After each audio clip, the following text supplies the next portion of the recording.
Assalamualaikum warahmatullahi wabarakatuh.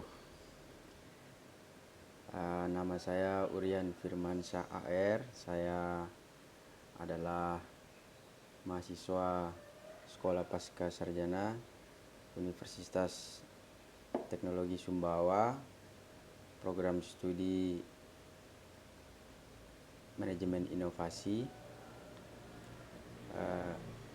Kali ini saya berkesempatan untuk merangkum sebuah video yang ditugaskan oleh Bu Doktor, yaitu Bu Doktor Sri Rahayu SPDME di mata kuliah Manajemen Keuangan untuk Eksekutif. Adapun judul video yang akan saya rangkum yaitu cara mengatur keuangan supaya bisnis berkembang tanpa pinjaman bank. Coach Yuzak oleh Coach Yuzak. Jadi langsung saja. Adapun ide utama dari video ini, ide utamanya ialah UKM gagal berkembang bukan karena produk yang jelek, tetapi karena kurangnya pengetahuan keuangan atau financial literacy dan salah dalam pengambilan keputusan finansial pada fase scale up. Video ini juga menekankan bahwa banyak UKM sudah mencapai omset puluhan miliar namun jatuh karena salah kelola keuangan. Yang kedua, pada tahap skala menengah, game bisnis berubah menjadi game keuangan, bukan lagi sekedar produk dan marketing. Dan yang ketiga, keputusan investasi, struktur modal, partnership, hingga cash flow menentukan apakah bisnis naik level atau justru hancur. Dan yang keempat, scale up memiliki banyak jebakan, dalam artian scale up trap, terutama ketika founder mengambil keputusan finansial tanpa data dan prinsip yang benar. Contoh kesalahan nyata dari UKM yang tertera di dalam video ialah yang pertama itu bikin pabrik sendiri padahal keunggulannya ada di marketing. Jadi sebenarnya perusahaan ini membuat pabrik tapi keunggulannya dia itu di marketing. Kemudian yang kedua, ada konflik equity dengan partner saat valuasi meningkat.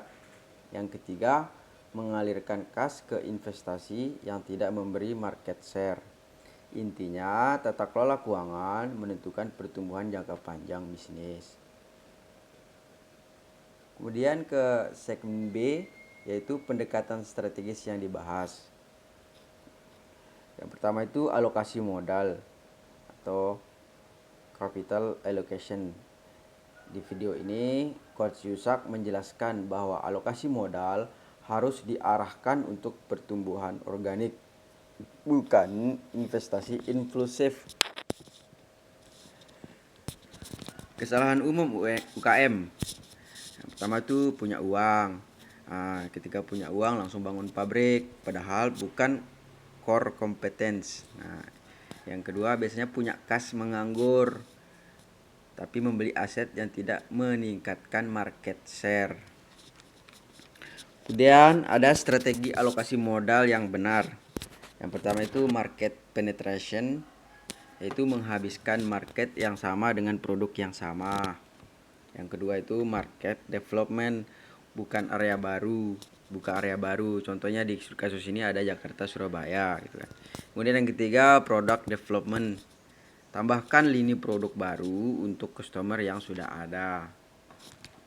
Yang keempat itu baru diversifikasi, akuisisi, merger, bisnis tambahan.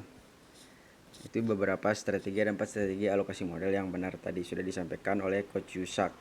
Dan Coach Yusak ini menegaskan atau menekankan bahwa duit nganggur 50 miliar lebih baik dipakai untuk memperbesar market share, bukan bangun pabrik. Untuk kasus harus punya pabrik, strategi terbaik adalah akuisisi, bukan membangun dari nol karena risiko operasional, perizinan, SDM, dan kapasitas produksi lebih besar. Kemudian yang tahap kedua, setelah tadi alokasi modal, yang kedua itu ada manajemen risiko. Manajemen risiko dalam contoh video fokus pada keputusan strategis saat scale up, terutama jenis risiko yang dijelaskan yaitu risiko partner equity. Nah, di mana banyak UKM bangkrut soal omset mencapai puluhan miliar karena perjanjian equity yang buruk di masa kecil. Kemudian yang kedua itu risiko ekspansi yang salah arah. Contoh, perusahaan unggul di marketing tapi masuk manufacturing. Yang ketiga itu risiko supply chain. Harus diperhatikan, yang pertama itu kuantitas, kualitas, harga, dan termin pembayaran. Jika empat-empatnya aman, tidak perlu punya pabrik sendiri. Kemudian ada risiko kehilangan momentum. Nah, momentum bisnis sering hanya datang sekali. Nah, salah alokasi modal, momentum hilang, susah tumbuh kembali. Itu menurut Coach Yusak. Kemudian berdasarkan Coach Yusak ini juga menekankan bahwa hampir semua jebakan scale up itu jebakan keuangan. Maka risk management bukan hanya menghindari rugi, tapi memastikan keputusan scale up tidak mematikan cash flow. Kemudian kita masuk ke segmen ketiga, yaitu tentang tadi alokasi modal, manajemen risiko, dan digital finance atau teknologi keuangan. Nah, di video ini menekankan bahwa perbedaan dasar antara pengusaha Indonesia dan luar negeri adalah pengusaha luar sudah menggunakan teknologi untuk seluruh rantai bisnis, supply chain, warehouse, SDM, marketing, dan keuangan. Kalau UKM Indonesia masih manual sehingga tidak punya data cukup untuk mengambil keputusan cerdas. Ada yang sudah menggunakan full teknologi, tapi juga sebagian besar masih menggunakan manual. Kemudian Coach Yusak juga memberikan contoh perusahaan global yang memanfaatkan digital finance. Yang pertama itu ada Starbucks. Starbucks sebagai bank ya. Starbucks memanfaatkan Starbucks Card sebagai bentuk deposit tanpa bunga, deposito pelanggan, kas besar, pembiayaan operasional tanpa perlu pinjam berbunga. Nah, kemudian contoh kedua ada Nike dan Zero Working Capital. Ya. Nike tidak produksi sendiri. Mereka bayar supplier dengan tempo panjang atau utang tanpa bunga. Kemudian menerima pembayaran customer secara cash atau online. Konsep ini sebenarnya adalah pengelolaan model kerja digital atau zero working capital yang memanfaatkan sistem pembayaran dan teknologi untuk meminimalkan kebutuhan kas sendiri.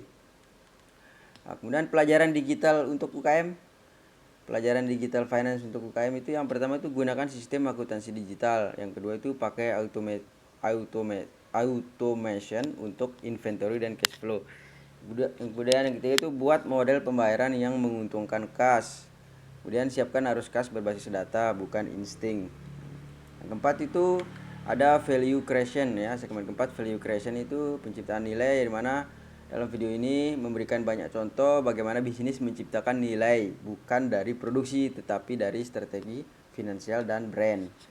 Nah, kemudian 4 sumber utama value creation dalam video yaitu ada A, yang pertama itu profit operasional, value di neraca, yang dan C ada cash flow, yang D itu strategi fokus. Produksi dari beberapa sumber utama value creation tadi ini, produksi itu baiknya itu diserahkan kepada pihak lain atau supplier. Ini menciptakan nilai besar dari fokus. Nah, ini menciptakan nilai besar dari fokus, bukan dari diversifikasi yang tidak perlu. Kemudian rangkuman eksekutif. Rangkuman eksekutif ini saya rangkum merupakan yang pertama itu dari ide utama. Ide utama yang kami rangkum yaitu UKM tidak berkembang karena salah kelola keuangan, bukan karena produk. Nah, pendekatan strategis yang dibahas itu ada 4. Ada yang pertama itu ada alokasi modal, manajemen risiko, yang ketiga digital finance, kemudian yang 4 value creation. Nah, yang pertama itu alokasi modal. Nah, alokasi modal itu ada prioritas, market share, R&D, dan marketing. Kemudian yang kedua itu hindari investasi yang bukan core. Itu tentang alokasi modal ya. Yang ketiga itu akuisisi atau akuisisi bangunan pabrik maksudnya. Seperti yang dijelaskan di atas. Kemudian yang kedua itu ada manajemen risiko. Yang manajemen risiko ini ada beberapa hal yang harus dihindari, yaitu hindari konflik partner, salah persepsi, salah ekspansi, dan hilangnya momentum. Nah, sudah dibahas tadi di atas ya. Kemudian yang kedua itu ada supply chain, harus dievaluasi 4 komponen, yaitu mengenai komponen apa, yaitu harga, kemudian kualitas, kuantitas, dan termin. Kemudian yang ketiga tadi digital finance ya, pendekatan strategis yang akan dibahas ini ada 3 ya, yang sudah dirangkum. Yang ketiga tadi digital finance, yaitu gunakan teknologi untuk akuntansi, cash flow, dan SCM, supply chain management ya. Kemudian yang kedua ada pelajari model cash flow rekayasa seperti Starbucks dan Nike tadi. Kemudian yang keempat itu ada value creation.